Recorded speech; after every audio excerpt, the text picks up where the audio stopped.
이스라엘 선교사 세미나에 오신 여러분들 환영합니다. 그리고 반갑습니다. 오늘 제가 다룰 주제는 선교의 마지막 퍼즐, 선교의 마지막 퍼즐이라는 주제를 다루고자 합니다. 마태복음 24장 14절에 보면은 이 천국 복음이 모든 민족에게 정언되기 위하여 온 세상에 전파되리니 그제야 끝이 오리라. 이 말씀을 붙들고 많은 선교사님들이 마라나타 주 예수 오시옵소서 외치면서 선교 지역으로 달려간 줄로 압니다. 그런데 여기에서 이 민족이라는 이 단어는 원어가 에트노스, 그래서 이방인을 얘기하는 겁니다. 이방 민족을 얘기합니다. 그래서 이 천국 복음이 모든 이방 민족에게 정언되기 위하여 온 세상에 전파되면 끝이 온다, 그 말씀이죠. 그래서 이방인 구원을 얘기하는 것입니다.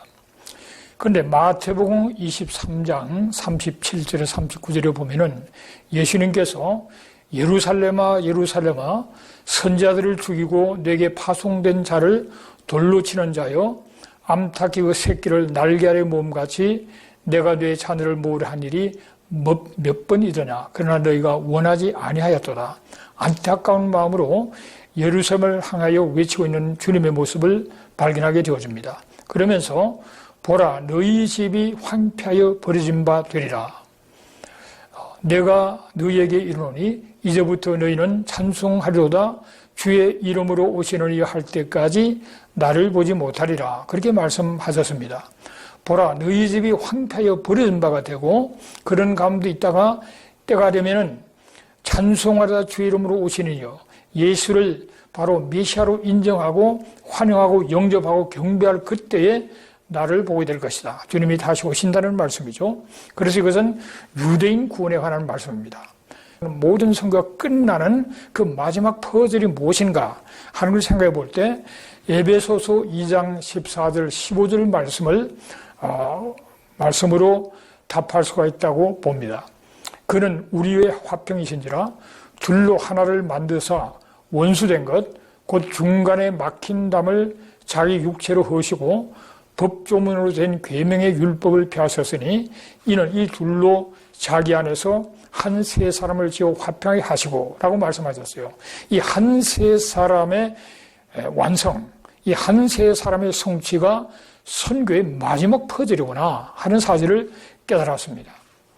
둘로 하나를 만들어서 원래 서로가 원수되고 중간에 막힌 담을 자기 육체로 허셨다는 겁니다. 원래 이스라엘이 선택되었다는 것은 다른 민족의 선택을 못 받았다는 거죠. 하나님 이스라엘 선택함으로 말미암아 선택받은 자는 우월감과 자신도 교만함을 갖게 되고 선택받지 못한 그런 민족은 미워하고 시기하는 자리로 인간의 그 심성이 그런 방향으로 나가게 되어져 있죠. 그런 가운데 있는데 이스라엘의 선택은 이스라엘 자체를 위한 것이 아니라 모든 민족을 구원하기 위한 선택인데 그것이 원래 하나님의 의도대로 되지 않고 그들은 그 막힌 담을 예수님께서 십자가로 소멸하셨는데 그러나 오히려 기독교가 점점 왕성해지면서 그 막힌 담이 더 큰 막힌 담이 되버리고만 그런 모순을 발견하게 주어집니다. 이 계명의 율법, 이스라엘 백성들은 율법이 있고 또 이방인들은 율법이 없는 그런 차이가 있었는데 이 율법을 주께서 폐하셨다고 말합니다. 십자가의 죽으심으로 율법을 폐하시고 율법의 마침이 되셔서 율법이 아니라 이제는 성령의 법 안에서 살아갈 수 있도록 주님이 만드셨습니다. 그 가운데서 이 십자가의 역사로 말미암아 한 세 사람을 지어 화평하도록 그렇게 하셨습니다. 그러면서 에베소서 2장 22절에 보면은 너희도 성령 안에서 하나님이 거하실 처소가 되기 위하여 예수 안에 함께 지어져 가느니라 그랬습니다. 성령 안에서 또 예수 안에서 이방인과 유대인들이 하나님의 거할 처소로 지어져 가서 그 처소, 이 처소라는 것은 dwelling place, 하나님이 함께하는 곳, 그 그렇게 지어져 가서 완성될 때 모든 것을 끝이 나고 주님이 오신다라는 사실을 우리가 깨닫게 되어집니다. 그래서 선교의 마지막 포절은 바로 이 한 세 사람의 성취, 교회의 완성, 성의 하나의 새로운 백성의 공동체가 완성되어지는 거예요. 그것이 바로 선교의 마지막 포절이 된다는 사실을 여러분과 나누고 싶습니다. 이 말씀을 나누려 하면은 이 한 세 사람의 이 성취는 한두 사람으로 되는 것이 아니고 뭐 이스라엘의 선교사를 많이 파송해서 한다고 해서 되는 것이 아니고 온 교회, 온 세계가 함께 만들어 나가야 할 마지막 퍼즐이기 때문에 저는 28,000 선교사님들이 각 지역에서 지금 열심으로 선교를 하고 계시는데 이 사실을 깨닫고 여기에도 힘을 합치고 기도를 합쳐야만 주님이 오실 날을 우리가 준비할 수 있다는 사실을 말씀드리고 싶습니다. 그럼 조금 더 말씀을 펼쳐본다면은 참 이 예수 그리스도의 십자가의 죽으심이 둘이 하나 되게 만드신 건데 기독교가 교회가 탄생하고 발전돼 나가면서 이방인들이 점점 숫자가 늘어가면서 유대인들을 오히려 핍박하게 되고 그러면서 이 십자가가 저주의 십자가가 되어버리고 말았어요. 그래서 유대인들은 십자가를 저주의 상징으로 봅니다. 그래서 십자가라 이 마크 자체를 사용하지 않죠.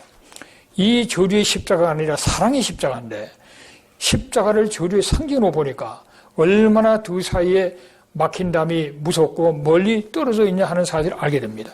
그래서 하나님의 역사와 우리의 기도 속에 이 저주의 십자가가 아니라 사랑의 십자가로 깨닫고 그 안으로 들어와서 하나님의 가실 처소를 지어나가야 선교의 대단원의 막을 내리게 된다는 사실을 말씀드리고 싶습니다. 또 한 가지 재림의 전조적인 사건 중에 부정적인 사실에서 보면은 데살로니가 후서 2장 3절 4절에 보면은 너희가 미혹되지 말라. 먼저 배교하는 일이 있고 저 불법의 사람, 그 멸망의 아들이 나타나기 전에는 그날이 이르지 아니한다 그랬습니다. 오늘날 배교 현상은 정말 엄청나게 배교 현상이 일어나죠. 사회적으로 국가적으로 여러 가지 모습으로 배교 현상이 일어나고 있는데 그러나 불법의 사람, 멸망의 아들, 적그리스도가 나타나기 전에는 그날이 이르지 아니한다는 주님이 오시는 그날에 이르기 전에 적그리스도의 등장이 있다는 사실을 말합니다. 그는 대적하는 자라 신이라고 불리는 모든 것과 숭배함을 받는 것에 대항하여 그 위에 자기를 높이고 하나님의 성전에 앉아 자기를 하나님이라고 내세운다 그랬어요. 여러분 적그리스도가 나타나서 내가 적그리스도다 하고 다니지 않죠. 아무도 모르는 거죠. 적그리스도인지 아닌지를. 우리는 추측은 해보지만 확실히 모릅니다. 그러나 이미 지금 이 땅에 우리가 지금 함께 살아가고 있을 수도 있어요. 그런데 적그리스도라는 것을 확실히 알게 되는 것은 하나님의 성전에 앉아서 내가 하나님이다 그럴 거라는 겁니다. 탁월한 한 인물이 나타날 겁니다. 인류의 그 엄청난 그런 문제를 해결할 길이 보이지 않는 그 가운데 이 자가 나타나서 그 문제를 해결할 거예요. 전 세계 추앙을 받는 카리스마가 있고 탁월한 리더십과 지혜를 가진 사람일 것입니다. 그래서 엄청난 문제를 해결하고 할 때 아마 기자들이 물을 수 있겠죠. 너무나도 당신은 정말 사람이 할 수 있는 그 이상의 일을 하고 있습니다. 정말 우리 모두가 당신을 바라보는데 당신이야말로 하나님 아니시나 이렇게 물을 때 사실은 내가 하나님이다. 그럴 수 있겠죠. 그냥 하나의 예에 불과한데 자관 하나님의 성전에서 내가 하나님이라고 하는 그 자가 바로 적그리스도입니다. 이런 적그리스도의 등장 이후에 주님이 오시게 된다는 사실을 말씀드리고 싶습니다. 그래서 정리하면은 재림의 전조적인 사건의 핵심, 전조적인 사건이 많이 있죠. 미혹과 기근과 전쟁과 여러 가지 전조적인 사건들이 있지만은 가장 핵심적인 것은 믿는 이방인의 수가 차는 겁니다. 그리고 믿는 유대인의 수가 차는 것인데 그걸로 끝나는 것이 아니라 한 세 사람을 이루는 겁니다. 하나님의 그 하실 처소가 되어져서 성령 안에서 그리스도 안에서 지어져가는 그런 한 세 사람의 하나의 완성, 성취, 그것이 주어져야 되는 것이고 부정적인 사회들로서는 세계 단일 정부 시스템을 참으로 하나의 수장, 적그리스도의 등장입니다. 오늘날 세계 단일 정부 형태가 많이 유엔을 비롯해서 무역, 경제, 다양한 방면에 있어서 세계 단일 정부 시스템이 움직이고 있지 않습니까? 이 모든 것을 주장하고 다스리고 가장 엄청난 인류의 문제를 해결하면서 등장하는 굉장한 카리스마가 있고 파워가 있는 적그리가 등장한 그런 가운데, 이런 무대가 형성된 가운데 주인공이신 주님이 등장하게 되시는 겁니다. 아모스 3장 7절 말씀은 주 여호와께서는 자기의 비밀을 그종 선자들에게 보이지 아니하시고는 결코 행하심이 없으시리라 그랬습니다. 비밀, 우리가 애써서 알 수 있는 것이 아니죠. 이 비밀을 종 선자들에게 들려주시고 보일 수 있는 다음에 때가 되면 그걸 행하신다는 겁니다. 그래서 하나님은 반드시 보여주시고 행하시는 하나님. 선자들이 보고 들은 바를 성경에 기록되어져 있죠. 그 말씀들을 반드시 행하신다는 그 말씀이에요. 그런데 이 선교의 마지막 퍼즐을 넣어서 하나님의 그 예언의 성취 말씀이 뭔가 가장 구체적이고 직접적이고 강력한 이 말씀의 성취가 뭔가를 생각해 볼 때 이사야 66장 8절 말씀이라고 봅니다. 이러한 일을 들은 자가 누구이며 이러한 일을 본 자가 누구이냐. 나라가 어찌 하루에 생겼으며 민족이 어찌 순식간에 태어나겠느냐. 그러나 시온은 진토하는 족시 그 아들을 순산하였도다. 나라가 하루 만에 생긴다는 거예요. 민족이 순식간에 태어난다는 거예요. 그 예언을 이사야가 했습니다.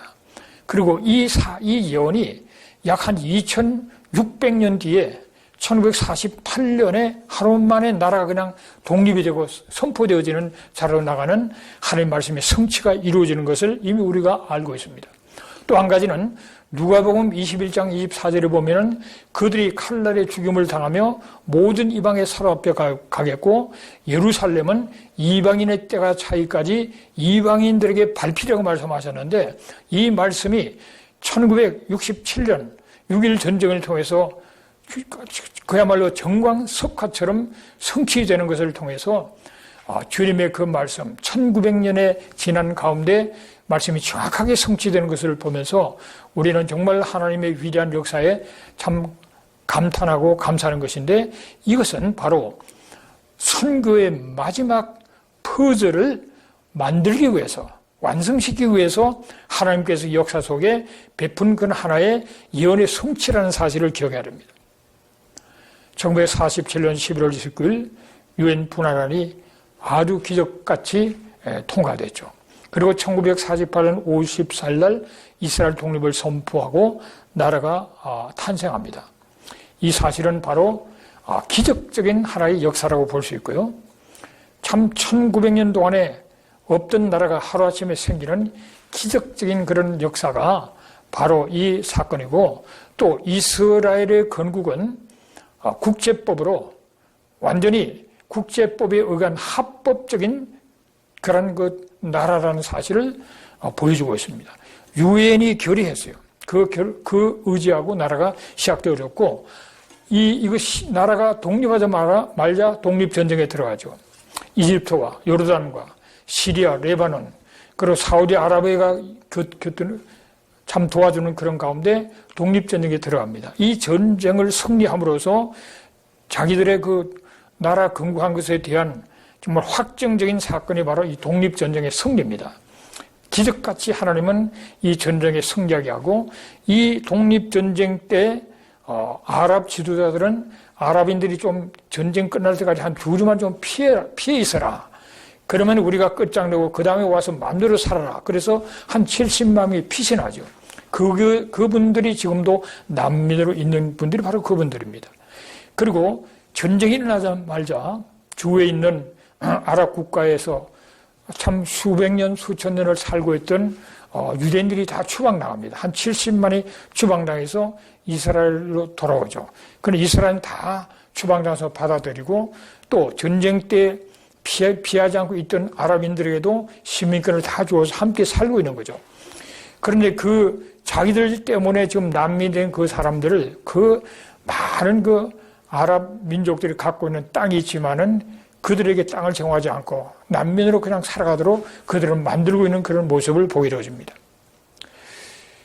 이 6.1 전쟁도 그 주위의 그 나라들이, 그러니까 이집트와 요르단과 시리아와 이락, 이 나라들이 소련제 모든 무기로 탱크와 비행기를 다 준비하고 독립전쟁에 실패했기 때문에 반드시 승리하는 전쟁을 치러야 되겠다. 철저하게 준비를 하고, 그리고 이제 국경선으로 군대를 옮겨놓고 이제 완전히 전쟁에 돌입할 그 직전에 이스라엘에서는 너무나도 충격을 받아서 그들은 많은 이들이 죽을 것을 예상하고 공원을 파서 묘지로 만들고 그런 가운데 전격적으로 이스라엘 방위군이 선제 공격을 해서 비행기들을 다 부셔버리고 그런 가운데에서 결국 6일 만에 승리하면서 오히려 많은 땅을 확보하게 되고 예루살렘도 회복하게 되는 그런 기적의 역사가 있어서,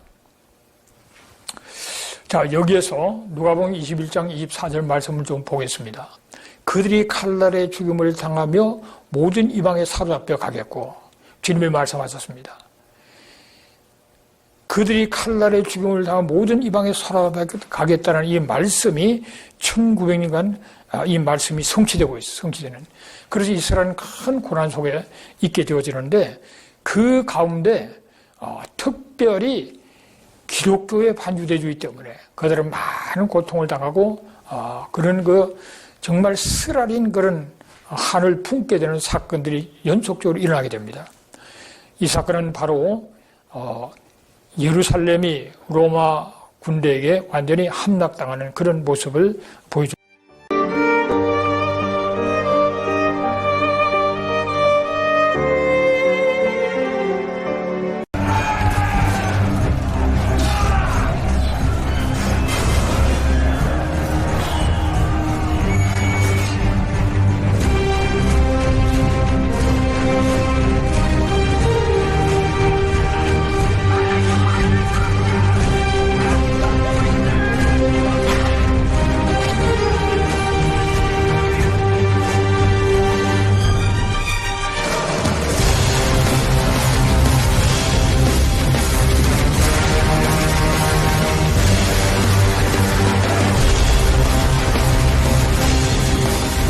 그런데 이 기독교가 왜 이렇게 십자군 전쟁을 통해서 많은 유대인들을 죽이고 그리고 홀로코스트를 겪고 이런 사건들이 있었는가? 그것은 바로 유명한 그 교부들, 그 신학자들이 잘못된 그런 가르침 때문입니다.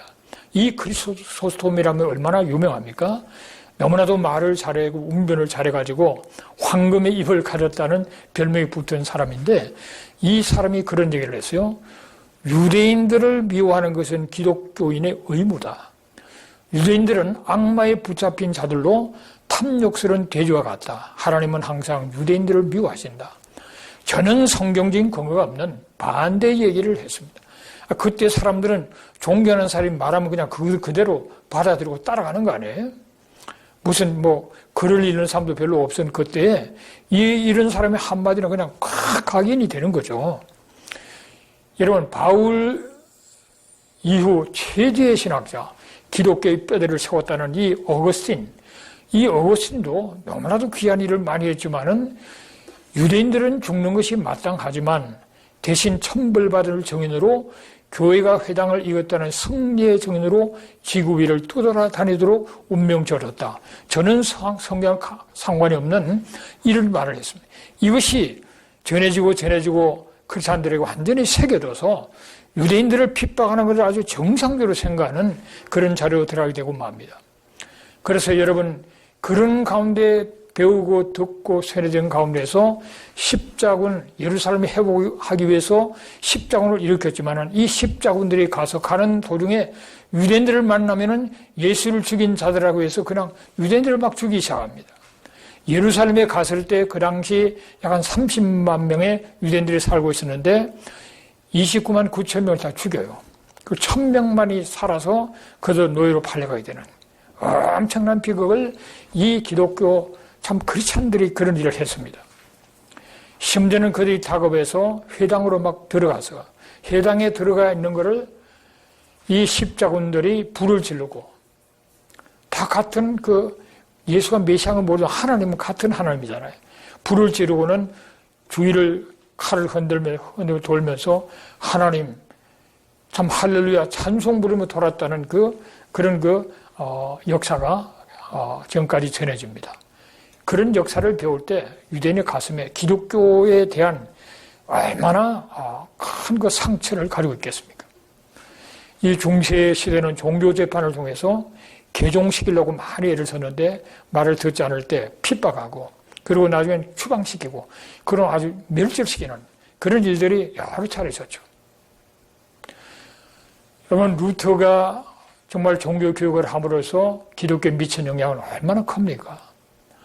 그런데 이 루터가 유대인들을 위해서도 좋은 마음을 가지고 참 유대인들을 예수를 믿도록 노력한 적도 있지만은 죽기 3년 전에 유대인들과 그들의 거짓말에 관하여라는 소책자를 하나 씁니다. 그 내용을 보면은 회당을 불태워라, 집들을 파괴하라, 기도책과 탈무드를 몰수하라, 랍비에게는 못 가르치게 하라, 어기면 처형하라, 통행글을 박탈하라, 고리 대음을 금지시켜라, 강제노를 부과하라, 이런 것들을 써놓았어요. 여러분, 이 홀로코스트 당시에 이 독일은 완전히 보호막이 된 나라입니다. 루터 교인이 97, 8% 완전히 보호막된 기독교 국가예요. 거기서 나치가 나왔고 그들이 유대인들을 600만을 죽인 겁니다. 그런데 이 히틀러가 등장하면서 마르틴 루터의 얘기를, 루터가 이렇게 하라 그랬다. 루터는 완전히 하나님 다음으로 귀한 분을 여기는 독일 사람들이 루터가 그렇게 하라 했다면 거기에 그냥 홀려가지고 당연히 해야 될 일을 하는 것처럼 홀로코스트를 일으키고 많은 유대인들을 죽이는 자료가 나가죠. 여러분 홀로코스트가 막 진행될 때 특별히 폴란드에 유대인이 많았고 많은 폴란드의 유대인이 죽었죠. 그때 폴란드의 유대인 랍비 바이스만델이 무고한 어린 유대인들만이라도 살려달라는 편지를 보냅니다. 그런데 그 교황청에서 이런 답을 해요. 이 세상에 무고한 유대인 어린이의 피는 존재하지 않는다. 모든 유대인의 피는 죄악이다. 당신들은 예수를 십자가에 못 박은 죄 때문에 이런 벌을 받는 것이다. 당신들을 죽음 마땅하다. 이런 편지를 보냈습니다. 여러분, 이런 사실을 아는 유대인들이 예수를 믿겠습니까? 그래서 십자가는 저주의 상징으로 생각하는 거예요. 여러분, 예루살렘에 있는 홀로코스트 박물관입니다. 희생자들의 그 사진을 다 이렇게 붙여놓고 있는데요. 홀로코스트 당시에 어린아이가 100만 이상이 죽었습니다. 그리고 여자들이 한 200만, 총 한 600만이 죽었습니다.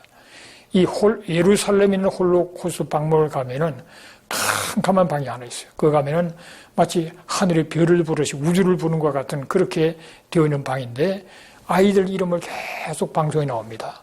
데니얼, 데이빗, 그 나오면서 그들은 그 애들의 정말 비참하게 죽은 아이들을 생각하면서 그들은 정말 그 많은 그 상처 속에 있는 그들은 그걸 보면서 과거를 회상하면서 참 결의를 다지는 모습을 봅니다.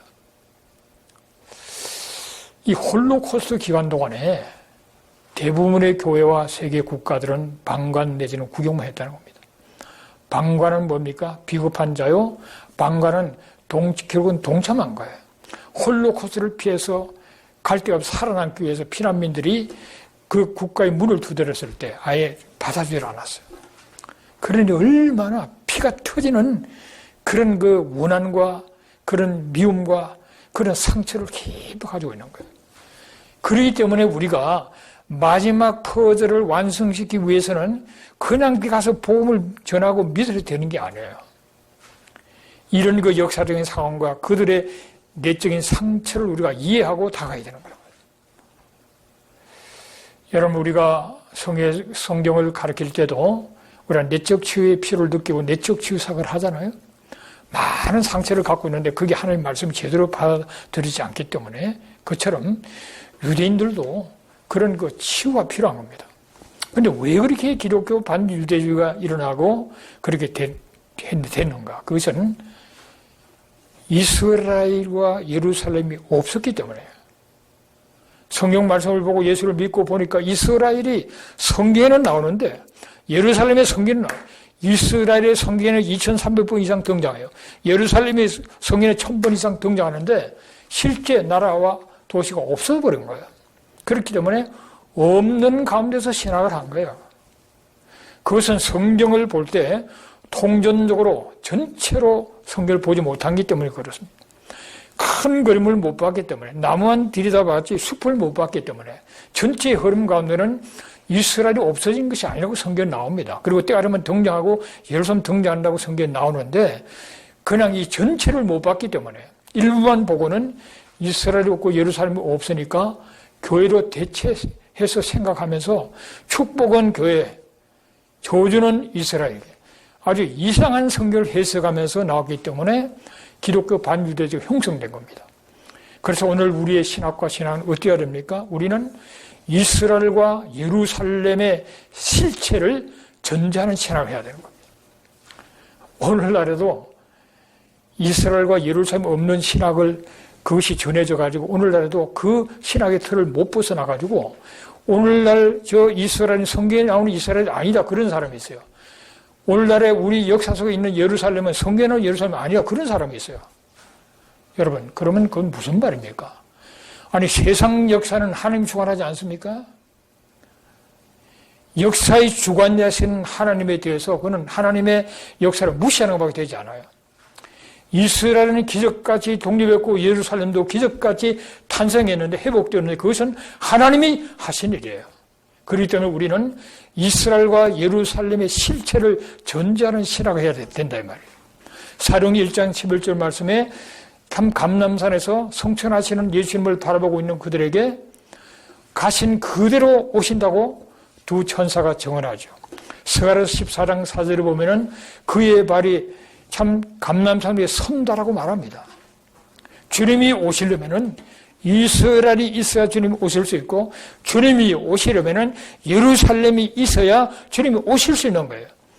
이스라엘을 회복하고 예루살렘을 회복한 것은 주님이 오실 날이 가까우기 때문에 주인공으로 등장할 그분을 위해서 지금 무대 장치를 하고 있는 겁니다, 여러분.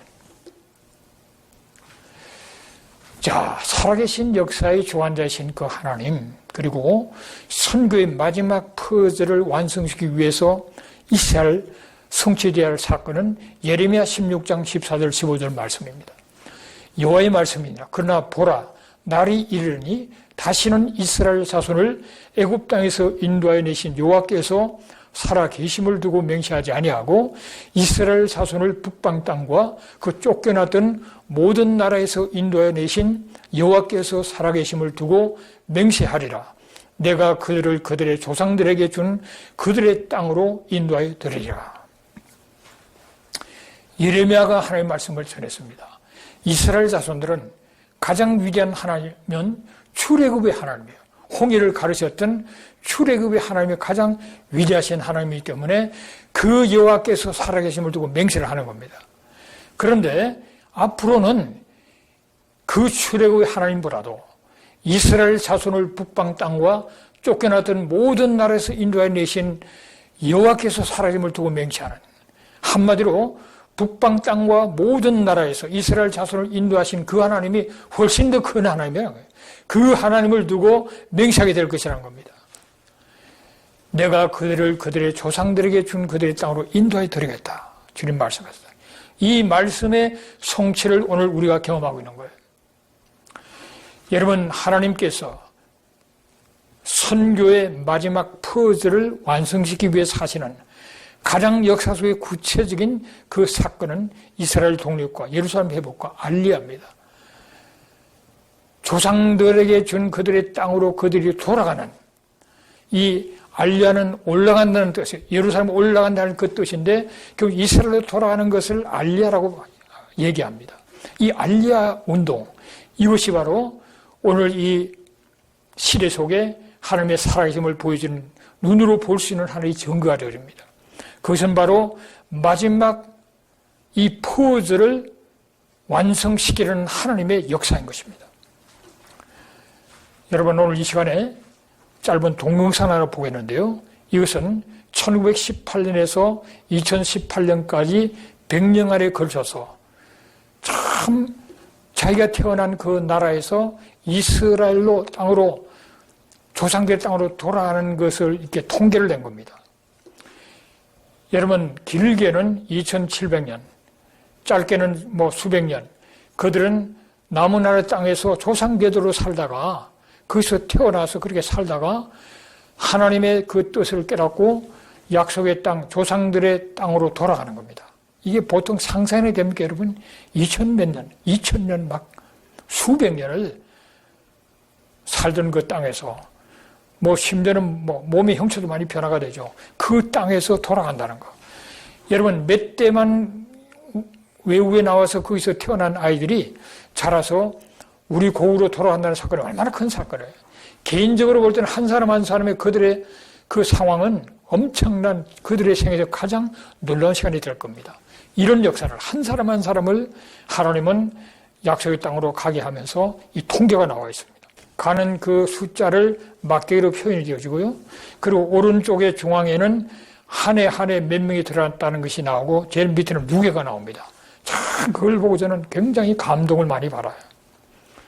그렇게 보면은 한 65년 동안은 폴란드 사람이 가장 많이 들어갔습니다. 그런데 1989년 동서 그 베를린 장벽이 붕괴되면서 이 구소련 지역의 사람들이 더 많이 들어가기 시작합니다. 그리고 1991년 구소련 연방이 해체되면서 물밀듯이 이스라엘로 들어가서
על יסוד החלטת עצרת האומות המאוחדות אנו מכריזים בזאת על הקמת מדינה יהודית בארץ ישראל, היא מדינת ישראל.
In Moscow, the hammer and sickle is lowered for the last time, and an era comes to an end. Я прекращаю свою деятельность. I am ceasing my activities in the post of President of the USSR. Расцветали яблони и груши, поплыли туманы над рекой. Выходила на берег Катюша, на высокий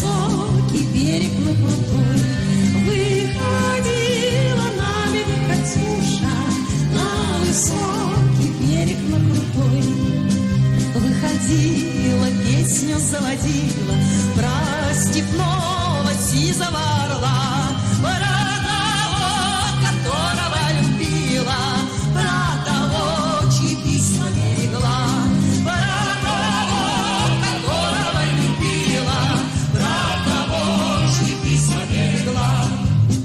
Ой, ты песня, песенка девичья, ты лети за ясным солнцем свет, и бойцов на дальней пограничье откатешь и передай привет, и бойцов.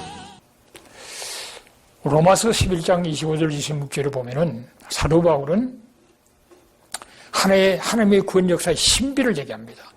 하나님의 구원 역사를 이루는 것은 신비다. 비밀이다. 우리가 알기 참 어려운 거다. 그러나 하나님은 이방인의 충만한 서가 들어오기까지 이스라엘에 들은 우둔하게 잘 보이지 않고 잘 들리지 않게 만들어서 참 주께로 못 나오다가 그리하여 온 이스라엘 구원을 받게 되는 그런 자로 나간다. 처음에 유대인들이 막 교회로 들어왔지만 어느 날 그들은 눈이 다치고 기가 막히고 그러면 이방인의 수가 막 그 충만한 수가 들어오면은 그러면 온 이스라엘 구원을 받게 되는 이것이 하나님의 신비다. 그런 얘기를 했습니다. 저모를 시대 속에서 그 말씀은 참 이루어지고 온 이스라엘 구원받을 그 때를 향하여 이 역사는 줄기차게 진행되어 나가고 있는 것을 보게 됩니다. 여러분 이 그림은 이 초록색은 아랍연맹 22개국과 몇 이슬람 국가를 표현하는 겁니다. 이 가운데 손톱만한 빨간 그 표시가 이스라엘입니다. 작은 강원도만한 작은 땅. 이제 겹겹이 아랍 그리고 이슬람 국가들로 꽉 차는 이 가운데서 유일한 자유민주주의 국가로 여기서 지금 싸우면서 버티고 있는 것입니다. 여러분 우리가 감동을 받아야 돼요. 이스라엘이 저기에 있어주고 예루살렘을 그들이 주장하고 있어야 주님이 오시는 거기 때문에 이스라엘 역할이 얼마나 중요합니까? 우리는 그들을 격려하고 박수하고 그들의 정말 민족적인 회복과 땅의 회복을 그렇게 해나가는 그런 가운데 때가 되면은 이 순서가 있습니다. 그러한 가운데 그들이 영적이 회복될 것인데 아직은 영적인 회복은 미미하지만은 우리는 그들을 격려하고 그들 편에 서야 되는 거예요. 또 한 나라, 이 작은 대한민국, 중국과 그 세계적인 가장 거대한 나라 중국, 러시아, 일본에 둘러싸여 있고 이 북한들은 작은 땅이지만 핵무기를 가지고 있는 아주 그 위험한 나라 둘러싸여 있는 같은 그런 역사적인 운명을 우리가 갖고 있습니다. 굉장히 역사 유사성이 많아요. 유대인과 한국인들은 1948년 같은 해에 독립했고 독립하는 데 있어서 미국이 결정적인 영향을 미쳤고 또 지금까지 살아남아 있는데 미국의 영향이 도움이 엄청 큰 그런 나라들입니다. 민족적 순환도 비슷합니다. 홀로코스트 600만이 죽었지만은 우리도 20세기의 일제와 공산당과 유교로 말미암아 우리도 그 이상으로 죽었습니다.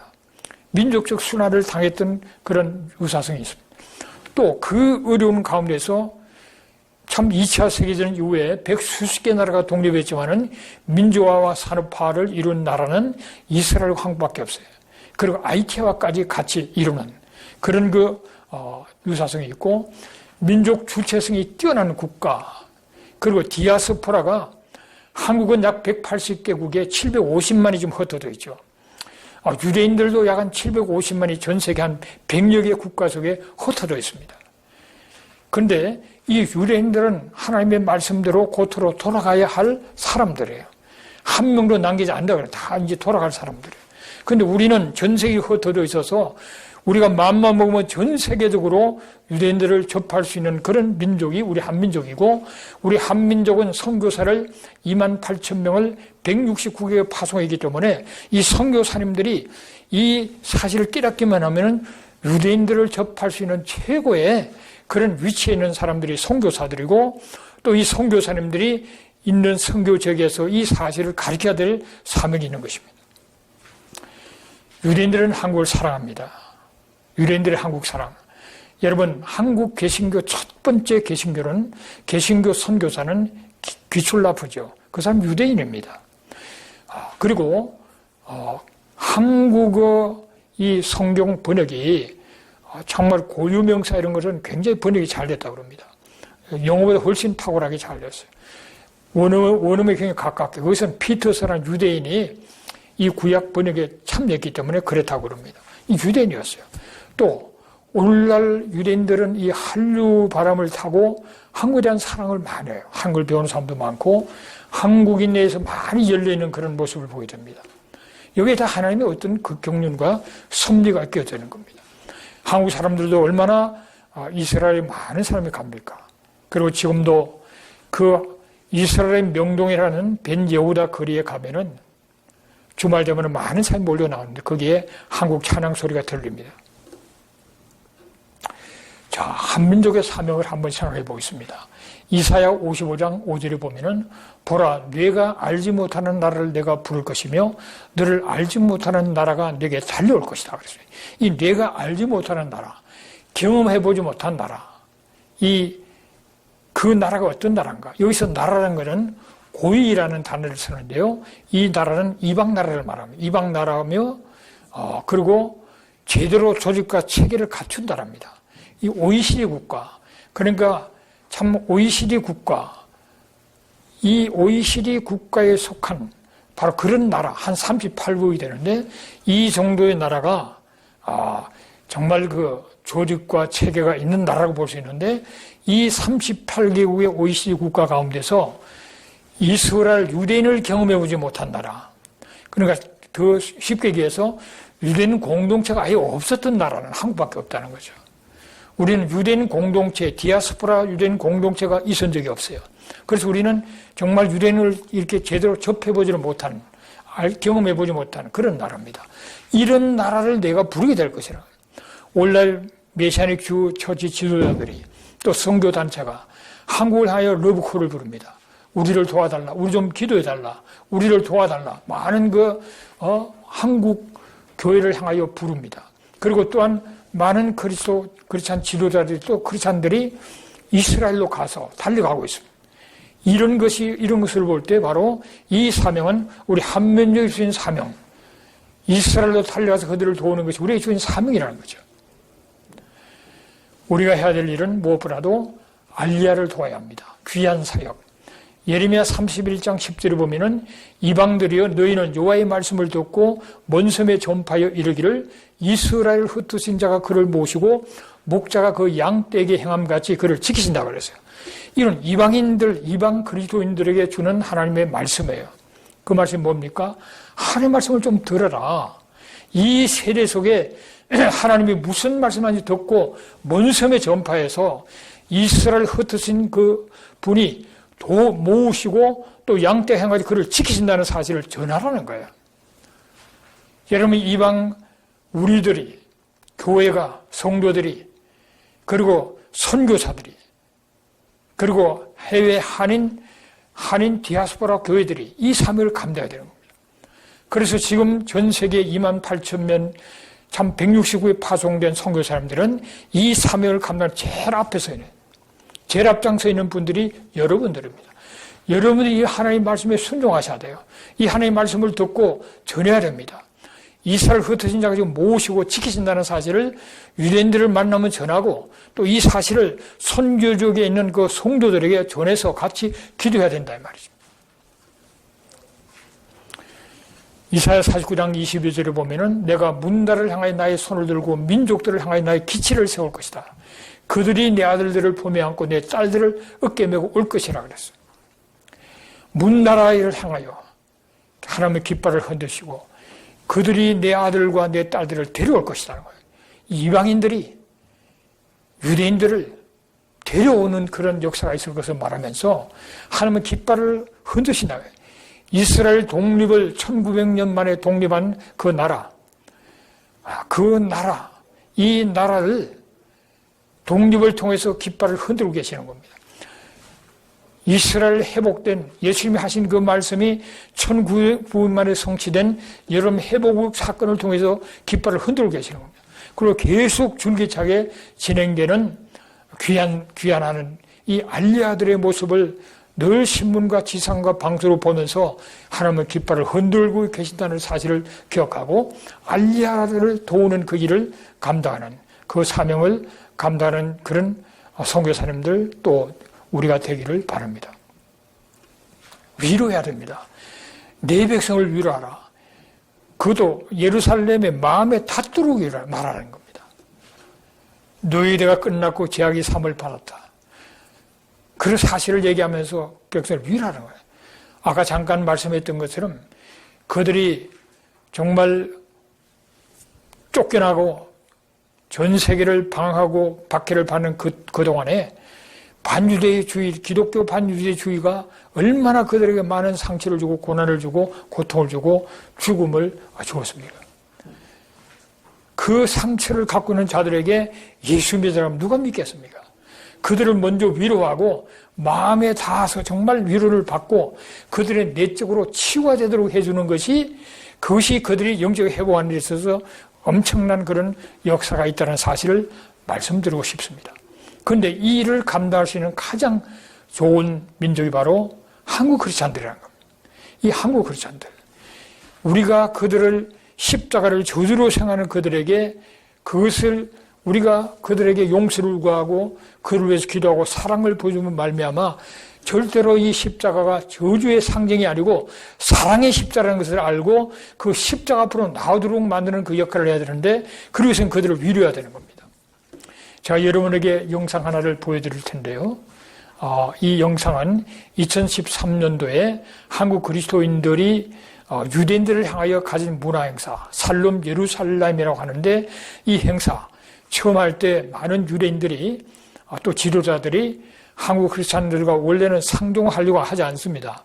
그러나 너무 가서 강국을 부탁하니까 일단 허락은 했지만 굉장히 의심의 눈초리를 바라보고 있었는데 그 행사 끝나고 나서 그 참 유대인들을 대표하는 랍비인 그 알버트 탈러라는 랍비가 마지막에 하는 그런 멘트입니다. 굉장히 감동적이고요. 2013년부터 시작해서 14, 15, 16 계속적으로 뉴욕과 뉴저지, 워싱턴 DC에서 그런 샬롬 예정 행사를 가졌고 17년도에는 이스라엘 그 예루살렘 회복 50주년 때 예루살렘에서 또 2018년도에는 바로 이스라엘 건국 70주년을 맞이하면서 예루살렘에서 이 예루살렘 문화행사를 가졌습니다. 많은 그들의 유대인들의 호응과 반응을 보고 엄청난 참 서로가 위로가 되고 참 은혜를 받고 소망을 나누는 그런 시간을 가졌습니다. I worked all afternoon on this. 이 축제 감사합니다.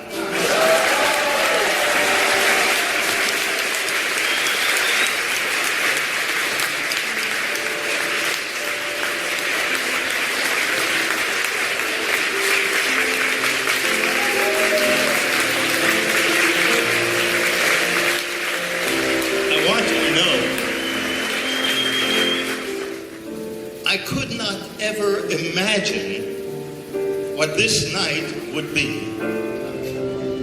You see, we Jews, we have this emotional and historical tie to the land and the people of Israel.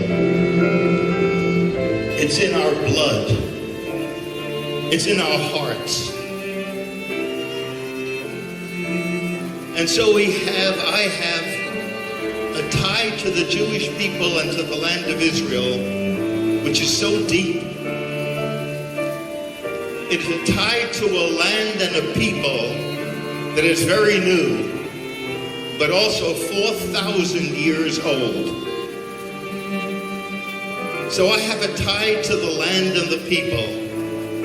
I have a personal tie in that my children, my daughter and son-in-law, I have 4 grandchildren who live in Israel, one of whom is in Israel's army right now.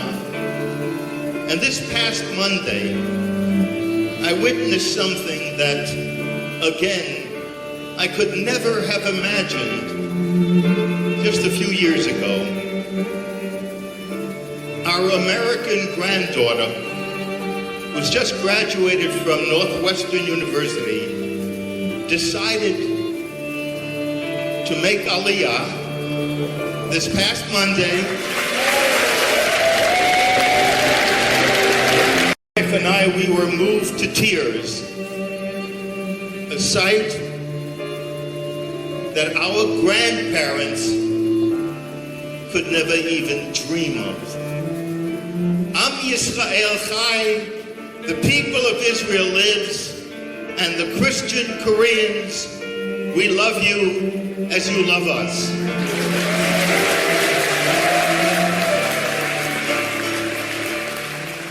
We accept and receive.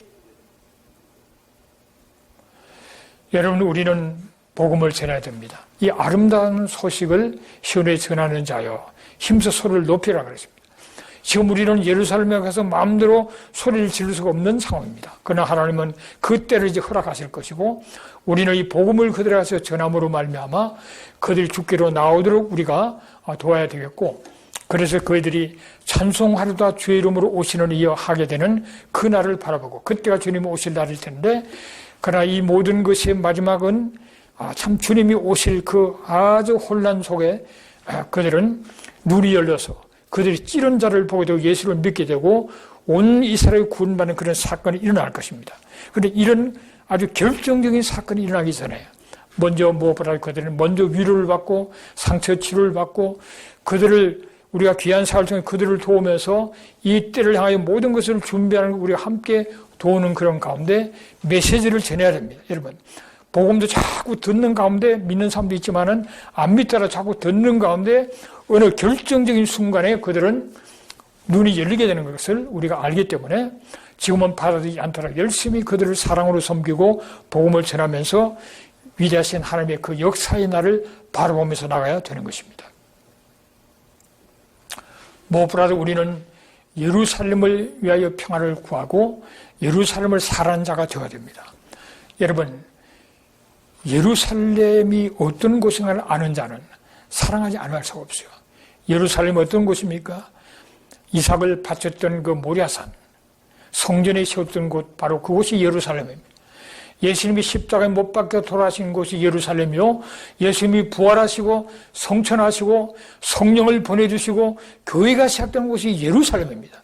이제 주님이 다시 오실 때도 예루살렘으로 오실 것이고 그 예루살렘을 천년왕국 메시아 왕국의 수도가 될 것이고, 때가 되면 그 하늘과 땅이 새롭게 갱신되어질 때 예루살렘도 새로워지는 가운데 하늘의 새 예루살렘이 내려와서 하늘의 것과 땅에 있는 것이 통일이 되는 가운데 참으로 모든 것이 하나가 되어지는 그때, 바로 그곳이 예루살렘입니다. 여러분, 이 예루살렘을 알 때, 앞으로 내가 영원히 거할 곳도 바로 새 예루살렘인 것을 알 때 우리는 예루살렘을 사랑하지 않을 수 없어요. 그리고 예루살렘을 사랑하는 자에게는 하나님은 형통한 복을 주신다고 말했습니다. 그래서 우리가 예루살렘을 평안을 구하고 예루살렘을 사랑하는 그런 가운데 우리가 형통한 항목을 누리면서 나갈 때 정말 이스라엘이 시인하게 만들어서 죽기로 나오는데 도움이 될 것입니다. 그래서 우리는 예루살렘을 사랑하는 자가 되어야 됩니다. 예루살렘을 사랑할 때 하나님은 형통하게 하실 텐데, 저는 그 형통 가운데 기대하는 것은 교회의 새로운 부흥, 세계적인 대추수가 일어나는 역사를, 그런 형통을 경험하기를 원하고, 우리 민족이 정말 지금은 많은 혼란 속에 있지만은 진정 자유, 민주, 선진, 통일, 기독교 한국을 이루어서 정말 북한을 해방시키고 전 세계 빛의 나라로, 어둠의 나라 속에 고통받고 있는 빛의 자들을 보호하고, 그리고 어둠의 나라가 빛의 나라가 되도록 그들을 복음을 전하고 그들을 사랑으로 섬길 뿐만 아니라 너무너무 연약하고 정말 일었을 소망도 없는 그야말로 지극히 작은 그런 자들, 그런 민족이 얼마나 많습니까? 그들에게 우리가 정말 소망이 되어주고 그들을 사랑으로 섬겨서 그들을 세워주고 일으켜주는 정말 그런 축복된 사명을 감당하는 그런 우리 대한민국이 되도록, 또 우리 선교사, 또 해외 한인 정말 그런 디아스포라 선교들, 하나님께서 우리를 크게 축복해 주실 줄 믿습니다. 이 모든 일들의 최전방에서 수고하시는 우리 선교사님들에게 감사드리고 또 여러분을 주의 이름으로 축복합니다. 감사합니다.